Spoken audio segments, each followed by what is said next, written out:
माननीय श्री नरेंद्र मोदी जी ने हम बहनों को, जो देश की आधी आबादी है, उनको सुचारू रूप से राजनीति में नेतृत्व करने की क्षमता प्रदान करने के लिए ये अधिनियम लागू किया है। कभी कभी कोई निर्णय देश का भाग्य बदलने की क्षमता रखता है। आज उसी निर्णय के साक्षी आप और हम बनने वाले हैं।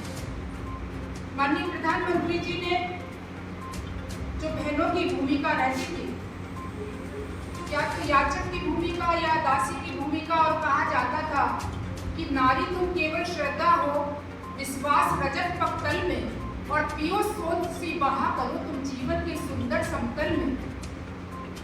लेकिन हमारे प्रधानमंत्री जी ने ये सुंदर समतल और बिल्कुल सरलता के साथ बिना आवाज किए बहने को, नारी को ना समझा, और उन्होंने कहा कि नारी तुम केवल श्रद्धा और विश्वास नहीं हो, तुम शक्ति हो, दुर्गा काल रात्रि हो, तुम सीता संध्या सावित्री हो, तुम आज के भारत की आवश्यकता हो, तुम इस देश की जननी हो।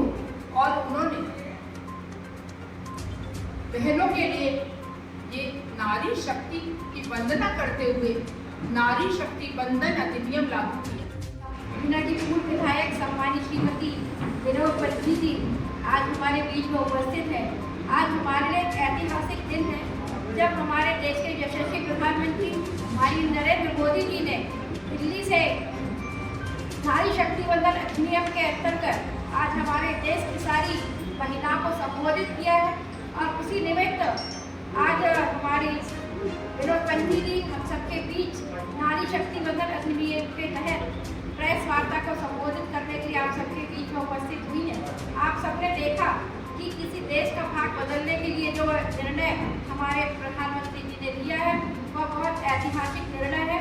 और हम इस मंच के माध्यम से माननीय प्रधानमंत्री जी का देश की आधी आबादी की तरफ से बहुत बहुत धन्यवाद ज्ञापित करते हैं और उन्हें विश्वास दिलाते हैं कि जिस तरह से उन्होंने नारी शक्ति बंधन अधिनियम को लागू करने का फैसला लिया है, तो हम सारी बहनें, जो हमारे विनोद जी ने बताया कि 2029 में हमारी बहनें 33% आरक्षण का लाभ ले पाएंगी और लोकसभा में हमारी बहनें वहां पहुंच करके अपने अधिकारों की आवाज़ बुलंद करेंगी और इस देश की तकदीर और तस्वीर बदलने का काम करेंगी। ऐसी हमारी दीदी ने आप सबको इस प्रेस वार्ता के माध्यम से आप सबको सारी जानकारी संबोधित किया।